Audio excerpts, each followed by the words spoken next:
I'm an international student, been in Bournemouth since 2015, did my foundation year in Bournemouth International College, then went to Bournemouth to study my marketing degree. I'm originally from Saudi Arabia, so definitely had a little bit of culture shock adjusting in the UK. But now I'm in my final year. Made it this far, so I survived.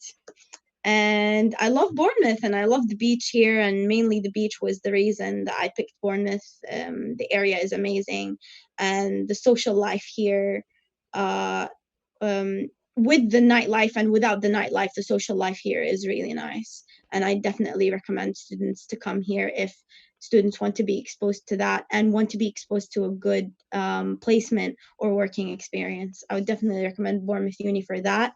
But if it's quality of courses, um, maybe Bournemouth University is not always the best, but yeah, but they're not terrible.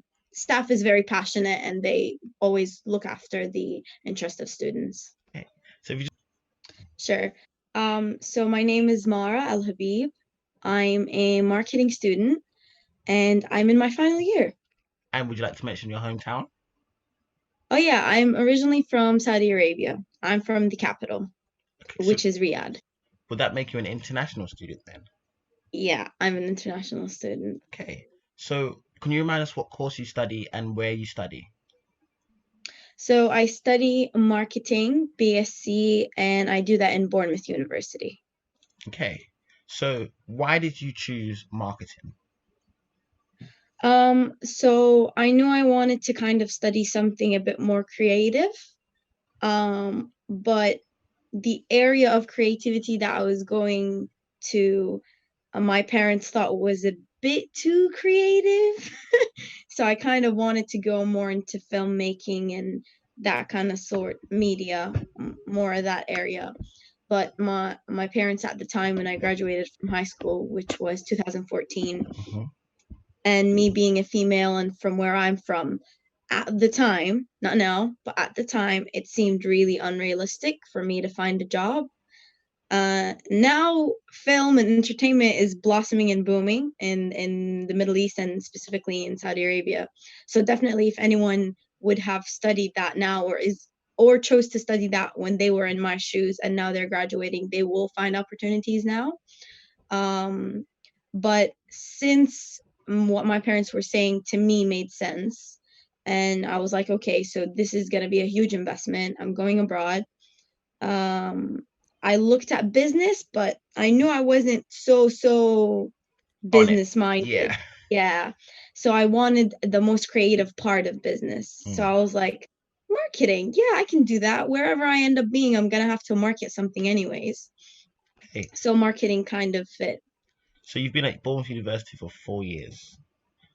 Yes, and before that, I was at the college because I'm an international student, so you have to do a foundation year. Oh, could you explain what that is? Yeah, so basically, because we don't do A levels and GCSEs and stuff like that, so for international students, if you're not in a British system or in an IB system, some Middle Eastern countries have that system. If you haven't studied in that, you would be put in a preparatory year or in a foundation year. So you'd have to get the marks that you need to, then you end up going into uni, the big uni. So you go into the Okay. college, you're done with the college, then you go to the big uni. Okay. So you what have you thought of your car? Obviously you finished. So what have you thought about your course at university? So I have mixed feelings about my course. Obviously, it's not a perfect course. Um, but if I were to give like high ratings to that course, it would literally be because of the staff. Everyone cares in that course about your education. Everyone wants the comfort of students, the student union, like Subu and stuff like that at uni. That was a huge part of the whole uni experience and made the uni experience of high quality to me personally. Um, I know that maybe Bournemouth University isn't the fanciest uni, but I feel like as a student, you have so many opportunities to be involved in so many societies, so many activities. At one point, I started my own society, which was the Arab Society. So I didn't start it. A friend started it and asked me to join because we were all Arab. So then we all started the society together. Um, and if it doesn't work, you can end it, and it's fine. Like, you can start things, you can end things, and it's just the experience is really nice. Okay. So as you said, you came and done a foundation year and then went to. So what do you think in that foundation year? What would you say the best subject slash kind of A levels? Like you said, obviously you said you didn't do them, but kind of what would you think would be the best subjects in A levels for your course to kind of put you Mm, ahead of everyone? So in that foundation year, what kind of did they? Was it purely social media marketing, or was there like some other things that kind of fed into it? no, see, that's the thing with my degree. My favorite subject in Bournemouth Uni, not in the college, my favorite subject in Bournemouth Uni was digital marketing. And that was just one subject in one unit. When you say marketing, you cover a lot of other areas. So in foundation year, my degree was business, law, and economics. So everyone that was going into any business degree, anyone that was going into studying economics of any of that sort, or anyone that was going into studying law, we were all put in the same course. So the subjects we studied were so general. I wouldn't say hate, but I disliked majority of the subjects in foundation year, at least, because a lot of the subjects were economics. We had statistics. I don't know if you're picking up on the trend, but your girl is not good with numbers, so I don't like numbers. Um, so those are the subjects that I didn't really enjoy. And then you would have ridiculous subjects like study skills, how to be good in English. And I'm like, Oh, okay. I'm good in English. I know I'm an international student, but here I am. You can talk to me. It's fine. So Yeah, it was kind of like, I guess, them making sure that you can survive if you in go the to basics. British University. Yeah, Yeah, so it was a lot of the basics. But to be honest, if I wasn't exposed to economics and statistics in foundation year, I think I might have struggled a little bit in economics and in uni. I mean, I already struggled in economics in uni, but I would have struggled more, I think. without that initial um, help. yeah, exactly. And like, we did also finance at Bournemouth Uni, so having statistics in the foundation year helped a lot. I guess with the study skills, let's give them a little bit of effort. I mean, sorry, let's give them a little bit of credit. They kind of helped me with referencing. So like, when I went into uni, no one knew how to reference. I already knew how to reference because they taught us In how that to do foundation Bournemouth year. Uni referencing. They told Mm, told us you need to be writing in like third person kind of way. So they already taught us all those little nitty gritty things. details. Yeah, those little things that when you go into uni, they keep asking about, the students keep asking about and stuff. We would have already covered that in foundation year. Mm. So Okay, I think for me, that was nice that I had a little bit of that advantage. okay. So, what are the best and worst things about Bournemouth University? We'll start off with the worst. Okay, worst things. Um, hmm. I think sometimes maybe the lecturers know what they're talking about, right? Hmm. But maybe they're not the best lecturers. So, kind of the Do you know what I mean? communication.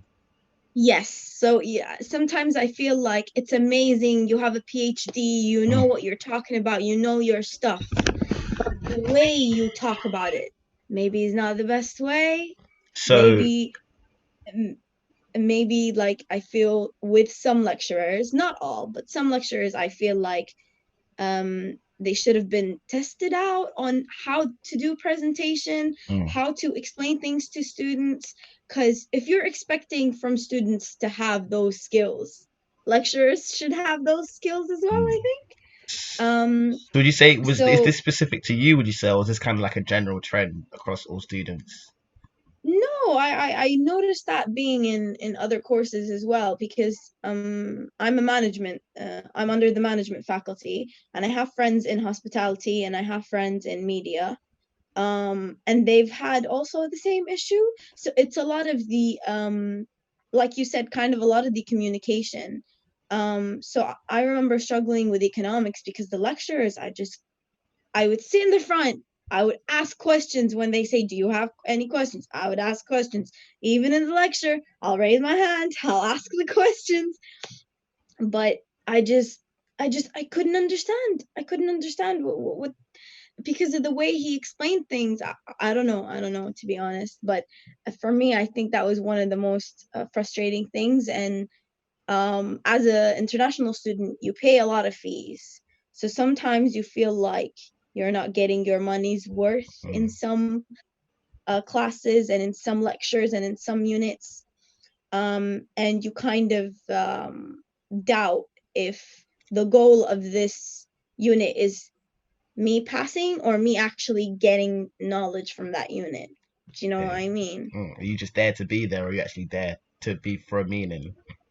Exactly, exactly. Because it's a management course, and it's a business course. I feel like a lot of people have this concept of, oh, you took the easy way out by going into a management course, by going into a business course. Because a lot of people like me that feel lost, that don't know what to study and don't know what to do, will end up going into management, because business management, you'll always find a job if you go into that degree. Mm. um so I feel like that sometimes can be seen through the lecturers themselves. Yeah. Okay. Is there anything I else? think that is mainly it from the weaknesses. It's just the quality of some units and some courses, and the delivery of the teaching sometimes can be of low quality. Okay. So now, what are the best things about Bournemouth University? The social life. The student life is amazing in Bournemouth University. I mean, personally, I picked Bournemouth University because I've lived in a city my whole life.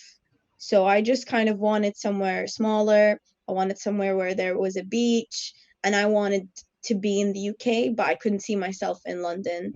Um, Why would you I say you couldn't see yourself in London? What would be the difference between Bournemouth and London? well, I'm a yes girl. So I it's so hard for me to say no. In London, I will be so distracted. Do you see the amount of choices and the amount of events and the type of events, and it can be a bit overwhelming, I think, for me personally. At least I was overwhelmed when I did my placement in London. And that was one thing also that made me pick Bournemouth University. Is in my course, the placement year was mandatory, and I saw the companies that students have gone to through their placements and the opportunities that they were given through their placements. So I was like, yeah, definitely, I could definitely see myself being hands-on, being in the field before my final year. That will definitely give me that motivation, that boost, and make my CV look a lot better after I graduate. I Mm. would have had 1 year of industry work. Who does not want that, to be honest? Mm. So, Yeah. just to go into it a bit more, so when you said what would be the difference between Saudi Arabia and Bournemouth area? Because obviously you said you came over. So Mm-hmm, mm-hmm. why kind of what is the different aspects from the two? Obviously living in Saudi Arabia and coming to Bournemouth. Yeah. Well, um, there's a lot of differences. That could be a talk on its own. But if I were to summarize it, I lived in a city, so I had a very like city-like lifestyle. So, well, where I'm from, they've only let they've actually let women drive in 2017 when I was a student here. Mm. That was when women were allowed to drive in my country, which was amazing news. But because women couldn't drive, so when I was back home, I had a driver that would drive me and my sisters and my mom places. Like that was kind of the norm. So you drive places, you don't walk to places. It's a very city-like lifestyle. So you meet people at restaurants, you meet people to eat, you meet people at coffee shops, or you go to people's houses. It's a lot more conservative. It's very segregated gender-wise, the lifestyle in Saudi Arabia. Obviously it's changing now, but that was how it was when I was there, and then I shifted and came to the UK. The reason I wanted to come to the UK was I kind of wanted to be exposed to the life and the lifestyle in the UK, because I was an exchange student for a year in the US. So I was exposed to that, but I didn't like how far the US was. And I liked the idea that, oh, let's go to the UK. They all speak English. It's probably the same. It's not the same. It's not the same. We'll get onto that. We'll get on. So so you've been at Bournemouth University for 5 years, because including your foundation year. So if we break Yes. down where you lived, where did you live in your Mhm. first year? Okay. So first year of uni or foundation? Foundation year. Okay. Okay. So foundation year, first term, I lived in Cranborne house. And what did you think? Hated it.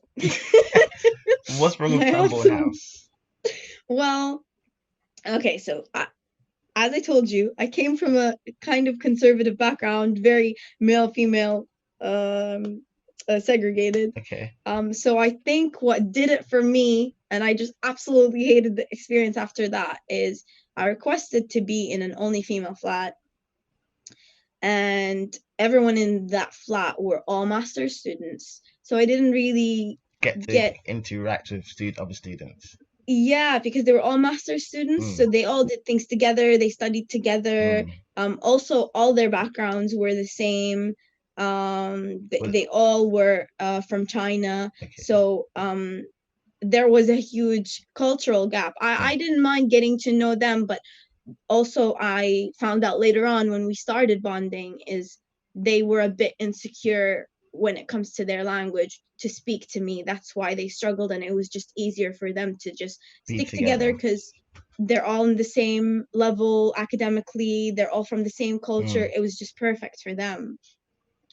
Whereas for me, I was not even a bachelor's student yet. I was just foundation year. So there was that huge gap. And we were all girls in that flat. So I remember one evening, a few boys kind of broke the emergency door to our flat. So came into our flat, not from the front door of the flat, and started running down our hallway. And I think this was like at 3 a.m. or something. Lovely. And I was asleep, obviously, but that woke me up. And I was afraid, not terrified. I was afraid because I was confused. Because normally, sure, even if the girls do go out and then they come back, they're not that noisy. So I was a bit confused. But I was angry more than anything. 3 a.m. in the morning. Exactly, at 3 in the morning. And I remember someone trying to open my door. And then I started hearing male voices. And that's when I was like, oh, hell no. This is not happening to me right now. But I guess I acted on impulse, and I was angry. So I wasn't afraid. As I said, I think the fear broke in later when I opened the door and it was 3 guys just standing there. And I started yelling at them, and I was like, what are you doing here?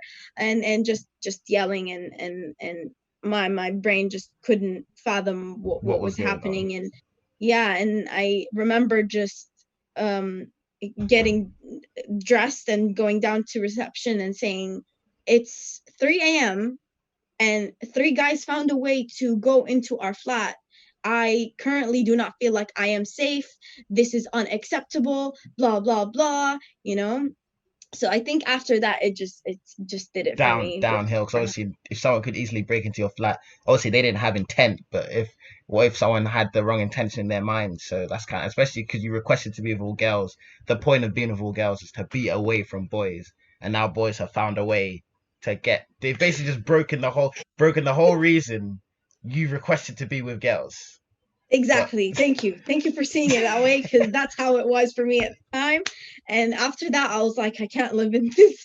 I can't live in this building anymore. But we were kind of technically kicked out, so I only ended up staying there for like a term and a half, kicked out. because they were opening Lansdowne Point, and they were relocating all international students to Lansdowne Point Why? and making I wasn't sure actually. They told us they had to relocate all international students to Lansdowne Point, and Cranborne House had to be for uh, BU students only, first year to final year. They So us foundations and masters would all need to be moved to Lansdowne Point. okay. And was that an upgrade or a downgrade?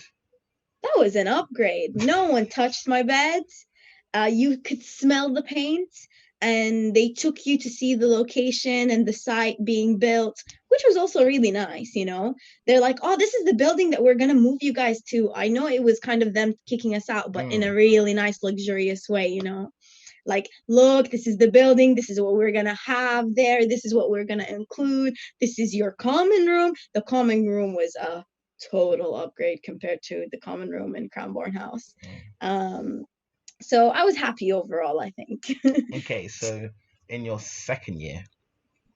Oh, first year of university, but second year in the UK. Yes, yeah, definitely. That was Lansdowne Point. That Still was again. Lansdowne Point. Yeah. So first year, no. We'll do it in how long you've been in the UK. So in your first year of the UK, you were in foundation year. You stayed at Yeah. Cranborne and then moved to Lansdowne. So not all of my foundation year was in Cranborne. My foundation year was 3 terms. So first term was in Cranborne, which was a summer term. Okay. So when I was done with that term, the second term, I got moved to middle of second term. I got moved to Lansdowne Point, but also my course got moved to the building next to Lansdowne Point. The So it executive was building, the business building. no, it was the building next to that building. It was on the same street. Okay. It's the college building basically Okay. now, but the old college building at the time was where Naked is in Lansdowne Point, that Okay. street, that area. So they changed the building, they changed our accommodation. So literally, I feel very bad saying this for some, if my lecturers ever see this who taught me in foundation year, but I would roll out of bed and just go to lectures. That's how close it was and so convenient.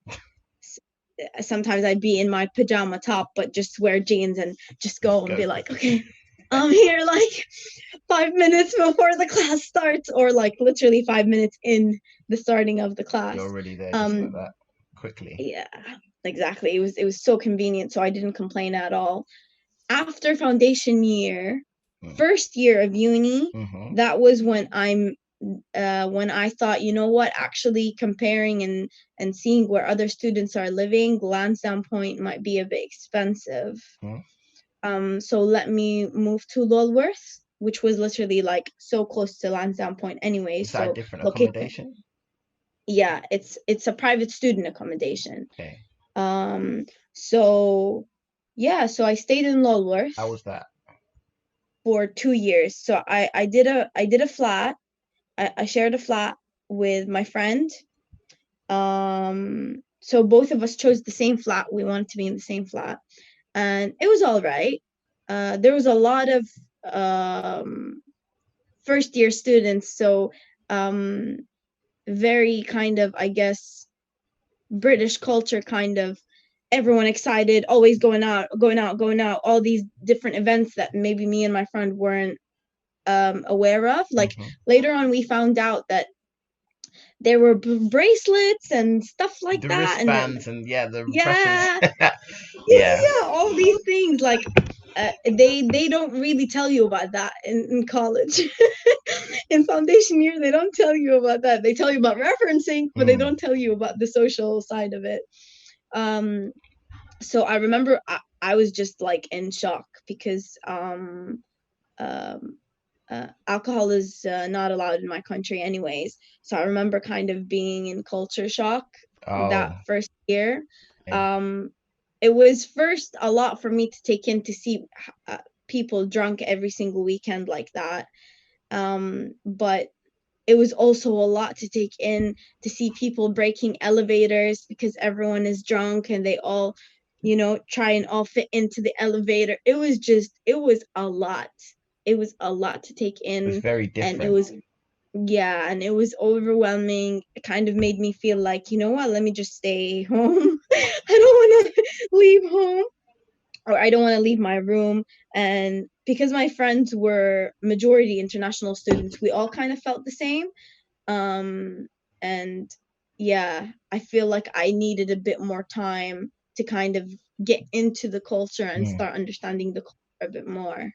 Okay. So in your final year, where are we living? And in my final year right now, I'm living in a shared house. I think that was the best decision I made, to be honest, because now I'm quarantined in the house, and it's a house with a garden. The only thing of getting a house when my friends were trying to find a house, I said if it was close to town, then I'm in. But if it's not close to town, then You're out. no, I'm not going to Winton. No, Why? What's I don't. wrong with? And I'm not hating on Winton, but it's not for me. No, like I would rather be close to the social life in town, the shops, the clubs, the cinema. Everything is just very close and walking distance to me, and I just really like that. And that's kind of what I wanted for me in my final year. I wanted to balance both Mm. because now I'm exposed to everything, and I know what I want to do and what I don't want to do, or what I want to engage in and what I don't want to engage in. And yeah, I wanted it to be balanced, and I wanted it to be easy access to balance. So being close to town and the beach, it was something to me that it just had to happen. So, what do you think the best Bournemouth accommodation, in your opinion? Which would you say up to today, from what you've seen, maybe not seen? Kind of, what do you think for price? So what you pay for what you get. What do you think the best Bournemouth accommodation is for first Mm, years? okay, for first years. Hmm. Hmm. I haven't lived there, but I've seen my friends live there. But Oxford Point looks really nice. Okay, The accommodation room is really nice. They have a study room, which is really nice. Lansdowne Point has a study room now, but it was they had two common rooms in the past, like okay, one game room and one common room. So they changed the game room into the study room, and they made the common room just the common room with the game room, and they moved everything to that one room. But I think just maybe because everything is new and clean, and I like it. But I've also been to this other new one as well. It starts with a B, I think. Bellerton, Bailey Point. Yes, yeah, Bellaton, yes. Um, I don't know. I kind of got lost with when you go in the halls and stuff, and I think price wise, they're more or less kind of around Oxford Point's pricing.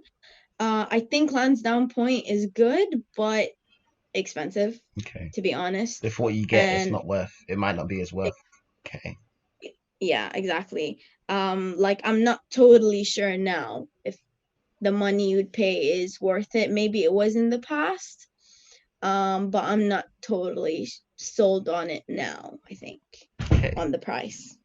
But price wise, I think Woolworth is not bad. Lulworth does it for you. It's a student accommodation. There's students, and there is more likely of a chance that you'll mix with AUB students as well in Lulworth. So it's not just for BU students. But Could you explain what AUB um, is, just for clarification? oh, okay. So it's the Arts University in Bournemouth. That's Um, that's mainly it, right? Yeah, that's fine. It's, So if we go into more of the Bournemouth area, so let's go firstly into the nightlife. okay. Tell us about the Bournemouth nightlife. Well, I, I didn't really get into the nightlife until late. I was very late to join the party, if that's what they say. But I remember I really enjoyed going to house parties, actually. So when house parties happen, those always end up being so fun, especially when you go, with a group of friends you trust and all of that. They end up being very fun. But with the nightlife, when I did started going out a bit more, I enjoyed Cameo because of the choices of rooms. I really liked the basement. The basement is my favorite because they play R&B, they play hip hop down there. And what other Um, genres? You said different rooms, so can you like what's the other rooms kind of? yeah. So there is a room that I guess more like house music, more techno, more, Mm-hmm. less words in the music, more beats.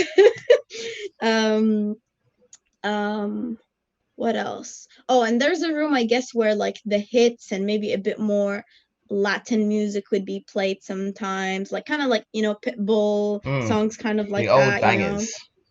Yes, the old bangers, exactly. And then you have a room that has like a almost like a disco floor, and that room is where you will listen to the really old bangers like ABBA and like all that. And I guess, correct me if I'm wrong, but it's like rainbow themed, and I think the rainbow is meant to be like LGBT friendly and stuff Okay. like that. The theme is very nice there. So yeah, so I think I went to Cameo a lot when I started going out because of the choices, Mm. because of having all these choices. But other than Cameo, Halo is not bad, but you can definitely get sick of the music because the music can be quite repetitive. Um, but Halo is really nice on New Year's. That's where I went for New Year's. Yeah, it was amazing for New Year's. The Okay. music is all right. Mm. Um, Sometimes they play R&B, but it's mixed up, which I Mm. don't mind because at least I can hear some Drake. I can hear some things I know. But they would also play songs that everyone probably would end up knowing, even if you don't listen to that genre, but you'd Mm. probably know that song. And I think not that well known, but I would go to Truth on Fridays. So Truth is club next to Lost Paradise. And Lost Paradise is a bar. And they would play a lot of Latin music. So people who like Latin music, a lot of people from Spanish speaking cultures would go to Truth. And I just really, really enjoyed it there. It was really nice. And one of my closest friend is a Spanish speaker. Mm. So when she goes, I go with her. I'm like, yeah, I'm in, girl. Let's go. um, So so yeah, to me that is the nightlife really. Told you I'm not that big of a that's all so right. I didn't really get a chance to go a lot to Fire Station. I didn't go to like the events like Lollipop, the events that I think a lot of students in BU do go to. Mm. I didn't get a chance to go to those, but yeah, That's that all was right. kind of the nightlife I was exposed to. What is the variety of shops in Bournemouth? Are there loads, a little, kind of like, is there a shop for everyone, or is it kind of just basics? Um, a little more than basics. You have a top shop, so that's good. But I think definitely like if you want a bit more stores, I've been once to the what you call it? Um it's not in Southampton, but it's very close to Southampton. But you can travel out if you're that adamant and you love your shopping and you need your stores. But everything you really need is in town. I mean, House of Fraser is closing, and I mean everything is closed now. But you have a variety of fashion stores. You have a bookstore as well in town. I think really what Bournemouth does well shops wise is the restaurants. The restaurants are nice What's the that best we have restaurant? here. Look, I'm a foodie, so it depends on your mood and it depends on the cuisine. On a But if good you want, night out with your friends, where are we okay, going? I personally really, really love Noodle Bar because the portions are huge and the prices are amazing. But if you really want sick burgers, definitely Seven Bones. The burgers there at Seven Bones were so, so good. What else? Where else do I go to? There were a few shops that I really liked, but they closed down. But yeah, no, food is good. Shops like I guess you can say, yeah, the essentials are there. A few fashion stores here and there. Yeah, I think it does the trick, really. Okay. So, what did you get a job while at Bournemouth University? Yes. But because of my visa, I was limited to hours. So, could you explain So what that is? Obviously, for some international. yeah. So I'm on a tier 4 visa, and some countries restrict their working hours to 20 hours per week. Or actually, majority of students that get a tier 4 visa are restricted to 20 hours per week, but my country restricts it to 10 hours per week. So when I first got into uni, it seemed like being a student ambassador was the most convenient thing. So student ambassador is a scheme that is in BU that allows you to take on jobs. I guess it depends on the role that you take on, because there's a few roles that are actually STEM subject related and stuff like that. Those were not the roles I applied to. Uh, um, but I applied to being like an outreach officer, and that basically just means that you get a text of a job at a certain time and certain hours. You accept, you decline that job, and you get paid per hour for that job. There's choice of Um, when you work. yeah, basically. But also, I took on a mentoring role as well, so it was really nice. It was in a community group in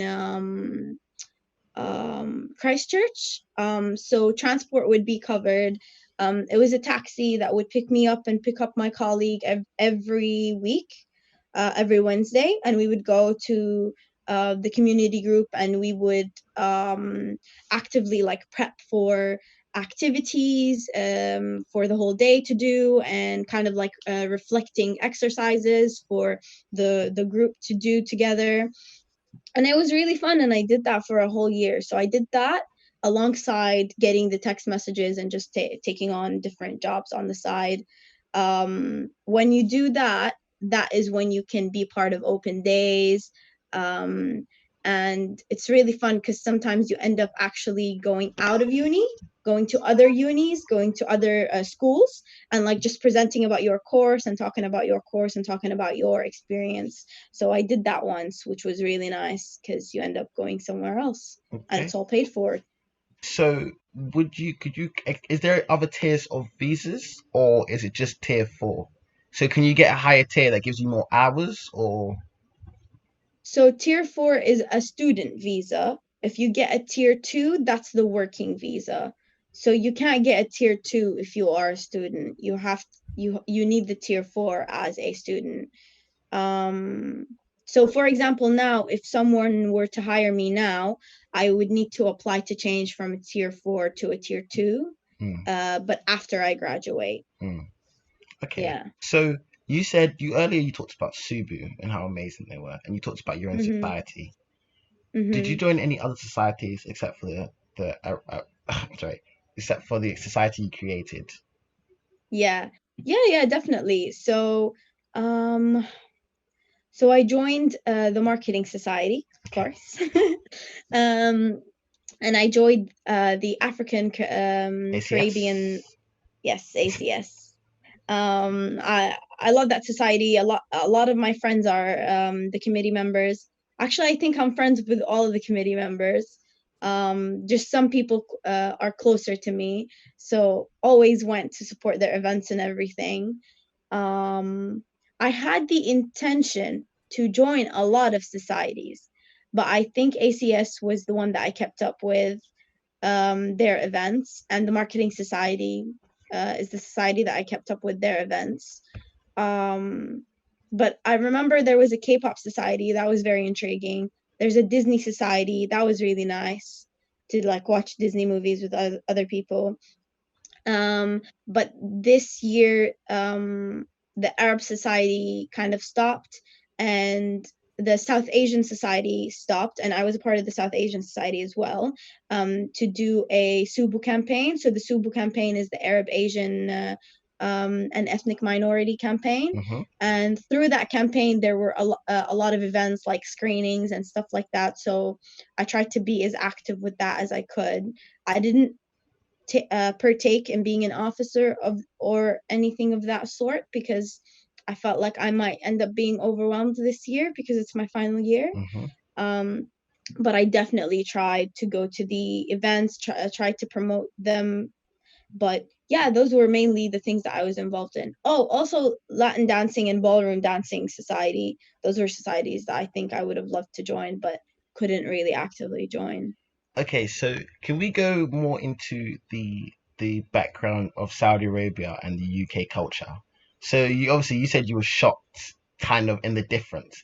So if we go firstly into the language, what was Mm-hmm. was there a language barrier? Was there some things you had to learn, such as some English slang, or kind of Oh, how did that feel coming from Saudi Arabia to England? oh God, yes. So I think I got the like proper exposure when I lived in Lulworth with my friend who is originally from Argentina. Um so she's a Spanish speaker natively. I'm an Arabic speaker natively. But we both speak English, and obviously that's how we communicate. And Hmm.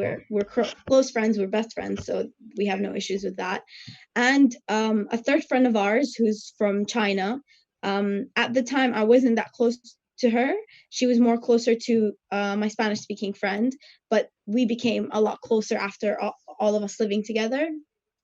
And two of my flatmates who I kept in contact with and we're still in contact now are British. And both of them were friends, and they're from Southend. So definitely after we started talking and started bonding, they really opened my eyes. Because there were small things like the word banter, for example. I had no idea what that meant. I've never heard that in my life. So I came here and I hear people saying, it's just banter, it's just banter. And I'm like, what on earth is that? Like, I don't understand. Also, like before coming, I had a very Americanized accent. I think I still have hints of the accent, but I think now my accent is so mixed. You can just tell that I'm probably not a native English speaker or something Okay. when I speak English. Like you can't pinpoint where is she from. I think. Mm. Um, yeah, and I don't know, small things like I'm gonna Hoover. I used to say I'm gonna vacuum clean, or I'm gonna use the vacuum cleaner. So if someone asked me, oh, where is the Hoover? I have no idea what a Hoover is. What is that? What are you talking about? Um, so these are small things that I had to pick up on. Mm. Saying thank you and sorry all the time. All the time. Now it's like a secondhand. It comes by nature now. But when I first came, I was like, oh my God, people are always like, thank you, thank you, thank you. And you bump into someone, even if they're in the wrong, you have to say sorry. It was a bit like, wow, okay, I need to keep up with this. But then you end up Just doing it. keeping up with it anyways. Is there any Yeah. like new words or kind of slang you've learned, except for obviously Hoover, banter? Any words you uh, like in particular? um, I always say it just to kind of make fun. I never actually really use it, but a lot of people use in it. They say in it a lot. So I don't actually use that. Um, but that one is it's nice to hear. Like I'm not making fun of it, but the way I say it is so fake, like Yeah. even if I try and pull off a British accent, my British friends always tell me like, oh, you sound like Mary Poppins. I'm like, yeah, that's kind of what I grew up with. That's what I think of Oh, a British okay. accent. If you tell me what's a British accent. Think Mary Poppins. Yeah. So, kind of just to kind of finalize it, what would you say? Would you say those would be the biggest words, like the most popular words you've heard? Obviously, from an international student coming to the UK, so banter, Hoover, and in it. Yeah. And I guess with the British accent, there's so many cultures, right? Like, for example, the phrase wagwan, like I didn't know what that meant. Oh, but then I picked up on it and I asked my friends, what does that mean? And they're like, oh, and then now I'm like, okay, I get it. Terms like that. To be honest, if you asked me last year or in my second year, the terms would be a bit more fresh in my head. Mm, But I think now I've been here since 2015, so I don't know what I used to not know, if that makes mm. sense. You kind of Like just if I talk to natural. my yeah, if I talk to my friends back at home and I'm like, oh, I'm just hoovering the house. What? You're doing what to the house? And I'm like, oh, I'm using the a vacuum cleaner. So you've kind of I'm forgotten using the how vacuum to cleaner. the culture of Saudi Arabia. You've got more to the British culture. Yeah, exactly. And so you said also be people you've seen people drunk and obviously doing things in the elevators. So in Saudi Arabia, is that something that's not as frequent, or is it just gone like on the extreme in the UK? Well, like I said, it's very segregated in Saudi Arabia. So universities don't really mix. Schools don't mix. So it's just When I all say don't, boys, all girls. yes, even in university, the genders segregation continues. And maybe now in some universities, they can mix during the lectures, but Hmm. there would be a part of the seating that is designated for the males and a part of the seating that is designated for the females. Mm. So it's very much separated. And like I said, drinking is not allowed in Saudi Arabia. Like alcohol is not allowed in Saudi Arabia. So being exposed to The alcohol and the excess. availability Yeah. of alcohol was crazy. I Insane. think it's the culture shock. It's the culture shock that just it's like I can't. Do you see how they're acting? No one has control over themselves. I do not want to put myself in that in that situation. I want to be in control of myself at all times. Okay, so just to kind of finalize it, what would you say the biggest shock was coming to the UK? You said about London being a distraction too, just before we get into the Mm-hmm. shock. What about London distracts you? Because you said you had the work placement. Yeah. So can you quickly just go into that? So for your third year of university, you do a placement. So where did you Mm-hmm. work? So I worked for Disney Okay. And which as a entailed, um it was it was actually really, I would say, a stroke of luck. It was a marketing communications Arabic speaking role. very specific. Exactly. So I was like very specific, almost fits me to the T. I speak Arabic, I study marketing.